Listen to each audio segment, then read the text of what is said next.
The Joy Perspective, the podcast where I share life's challenges, things I've learned through years of personal development, and help others shift their perspective and find their joy. I'm Lauren Valdez, and together we'll dive into how changing the way we think can unlock possibilities, spark creativity, and transform the everyday. Let's dive in. Hello, and welcome to this week's episode of The Joy Perspective. I am decked out in a Christmas sweater and really want to talk to you guys today about the best present you can give. And it may not be what you're thinking, or maybe it is. And if it is what you're thinking, kudos to you for being already on top of this. So we're coming out of Black Friday. And if you're like me, I love Black Friday. It is just, fun for me, honestly. I'm not a big shopper during the year. So I like to go out on Black Friday and look at all the deals. And for some reason, Lowe's is one of the places I love to go, which I did not get to go to this year. But it's the time of, I like to go and I like to see what should I get my kids, what should I get my niece and nephew, what kind of good deals are there that I could get maybe for some of the aunties or my mother-in-law. And so it's this, fun time for me. I'm not knocking Black Friday. But I do know that coming out of Black Friday and even Cyber Monday and Small Business Saturday and having those pressures of what to buy, what to get, what's the best present can really be daunting. I am an overthinker. Hi, my name's Lauren, and I tend to overthink. And so if you're watching this on YouTube, you'll see my background. I didn't even make it pretty for you guys. I left it in the chaos that it is because I did do some Black Friday shopping, both online and in person. And so there's a little bit of chaos behind me. But that's okay. This is my sign from my husband and it says, "This is fine." And it's like that dog emoji with fire all around it. Because that's what this holiday season feels like. It feels like it's fine. This is fine. I even have a sweater. It's like all these lights tangled up and it's like, it's fine. Everything's fine. And I want to help you remove that pressure so that you can give the best gift. So let's dive into this. A lot of the times we put this pressure on ourselves, or maybe we even feel like our kids might have these expectations for this to be some magical time of year and for it to be everything Pinterest worthy. I know I have a friend who does phenomenal wrapping, so I'm not knocking you, girl. You love it. It is your, self-care time of just making these boxes beautiful and wonderful and beautiful bows. If that's what you enjoy and you love, do it. But with all the pressure that we tend to put on ourselves, we lose sight of the things that really, really matter. And when we go and we find the perfect gift for someone, let's think this through. We find the perfect gift for someone. What makes it perfect? It's because we know them. It's because we understand them. It's because we want them to feel seen. Hey, sometimes it's like, you've been talking about this all year long, and so I got you this because I knew it was something you wanted. Or maybe it's, they have an obsession with Snow White, and so you buy them the perfect Snow White cup to sit on their desk for them to drink their aloe drink every morning. Not giving anyone hints, but that would be a good one for me. No, whatever it is, whatever that perfect gift is that you found for that person, it's because it shows them that they're seen, they're loved, and they're thought of. And what I worry about, and I feel it in myself sometimes too, and I'm really working on doing these things so that I don't fall into these traps, and that's why I'm sharing this with you, is when I put so much pressure on myself to get the perfect gift, I lose sight of the person. I lose sight of the relationship with that person. So the myth of the perfect gift, it doesn't reflect your love for them. It doesn't have to be expensive or impressive.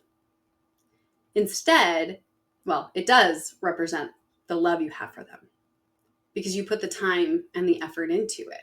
And that's why we put so much pressure on this perfect gift concept. But if you go back to what that means to be loved, if it goes back to why you find the perfect gift for someone, it's because you know them, you understand them, you see them, you love them. And the reason I keep repeating that is because you have to keep that at the forefront of this holiday season. We celebrate Christmas and we make sure our kids know it is the birth of Christ. We talk about it. We go to church. We all the things because we want our kids to understand the point of Christmas. But it's also a time that we get to give to others and show Christ's love in the things that we do. So let me fast forward this story. You chaos, you Black Friday shop, you cyber shop, you try to find the perfect gift, you look things up, you get creative, maybe you hand make something, maybe you whatever, and then you get to the ceremonial moment of giving the gift. And you have been stressed, and you've been burnt out, and you're exhausted. And then that person opens it, and whether their excitement is like through the roof, sometimes that fills our cup. We're like, oh, sweet, they loved it. But our energy is still drained because we've spent it all on the lead up of what that moment together should have been. It should have been, I see you, I understand you, I love you, and I'm present here with you. So if you guessed at the beginning that the best gift you can give someone or the best present you can give someone is your presence, it's true. And you're not burnt out present. I've learned this about myself, that I finally get to that moment and I'm so tired and I'm so exhausted that I don't even get to enjoy the person that I wanted to get the perfect gift for. And that's what it comes down to, is the people. So don't drain yourself by being all the festive.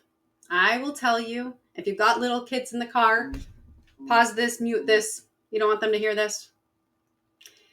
I will tell you, we don't do the elf in my house. We don't do it. Why? Because it puts too much pressure on my husband and I to make it perfect and to move it and to not forget and to do the whatever. And part of me feels like, wow, are you stealing that magical aspect from your kids or that fun experience from your kids? And that guilt that I carry for keeping the elf away from my kids is far outweighed, I think that's how we say it, for the energy I still have for my kids, for the bike rides that we still take in December, for the family game nights we still have in December, because I haven't put so much pressure on myself to do some silly little elf thing. I know I can't balance the two. I know I couldn't find harmony with the two. So I made that decision. If you do the elf and you still have time for your kids and energy for your kids, I need to know what you're drinking for coffee. Just kidding. But the reality is the best gift that we can give someone is our presence. So through this holiday season, yes, take a drive with your kids, get a cup of hot cocoa, see the neighborhood lights.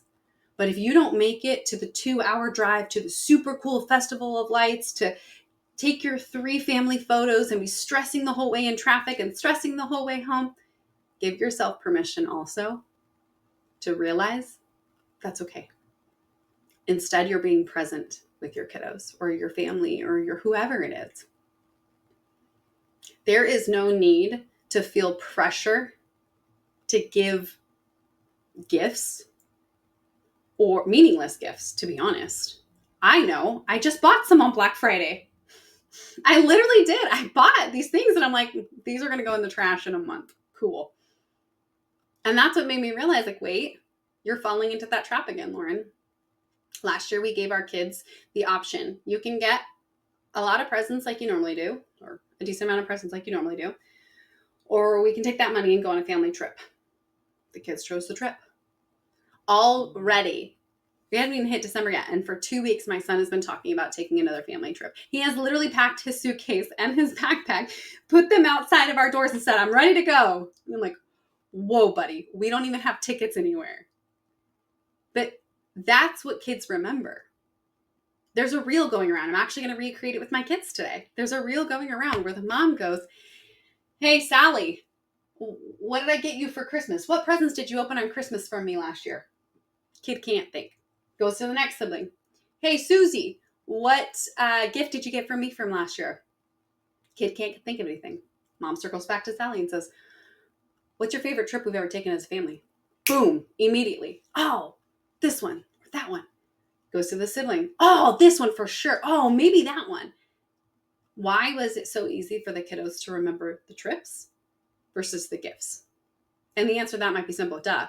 You're making family memories. You're spending time with them. You were present with them. That's what they want. So find ways, like my thought, just giving you guys some ideas. My thought behind this best present or this best gift is I want to be present with my kids during this holiday season. I want to be present with my in-laws. Sometimes we get to whatever event it is, or if we're hosting too, it feels like I've put all these, this has to be perfect and that has to be perfect. And oh my gosh, I forgot to put the dip out last time they came. I got to put it out this time. I put this pressure on me and then they arrive and then I'm exhausted and they leave and I realize I don't even think I had a conversation with my father-in-law. And then my heart shattered and I'm like, all that prep and all that work, all that pressure on me, and I didn't even get to enjoy the people. I don't want that.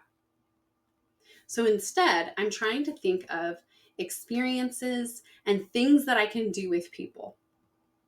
So, my goddaughter and her husband and her 2 babies are coming out, and this Lola is so excited. And so we talked about we want to do an experience. We're going to go to SeaWorld. We're going to take the kids to SeaWorld. That'll be part of their present. But my thought with it was, how can I tie that into what I get them? Maybe it's a cute little coupon and I put a couple stuffy pictures, a couple stuffy pictures on it. And it goes, good for 1 free stuffy. And while we're there, they get to choose out a stuffy to sit in the car on the drive home with them. That is going to be more meaningful than me finding 5 extra gifts at Five Below that are going to end up in the trash in the next month. No offense to Five Below, sorry. So as I wrap this up, I want you to take this, if you're like me and you need permission to not buy all the crap, permission to say no to certain things, like driving 2 hours to some festive lights because that doesn't fit for you, so that you can be more present with the people that you love, then do it. The best gift you can give anyone is being present and showing the person that you love them, you see them, you understand them, you care for them, not in the best gift to open, but in you being there and being real in your relationship. Find the joy in that person rather than the silly gift you're going to give them. Some of this might be a conversation. I know with my sister-in-laws, we sometimes do a Secret Santa thing. We sometimes do a sibling exchange. We've done different things. But I think that I'm going to have this conversation with them. And I think we've all kind of been saying the same thing, but it never turns out this way. I think really what we want is we want that quality time together. And I think that's what I'm going to call and tell them. This year, it's not that I don't want a present or a gift from you. It's that I want your presence as the gift. I want to spend time with you, meaningful time, not stressing about what gift to give you.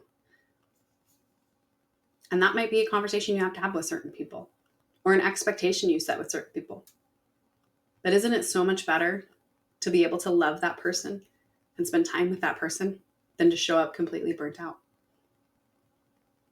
I hope you find the joy this holiday season. You take the pressure off of you and you give the best gift that you can give. And that's in your joyful presence.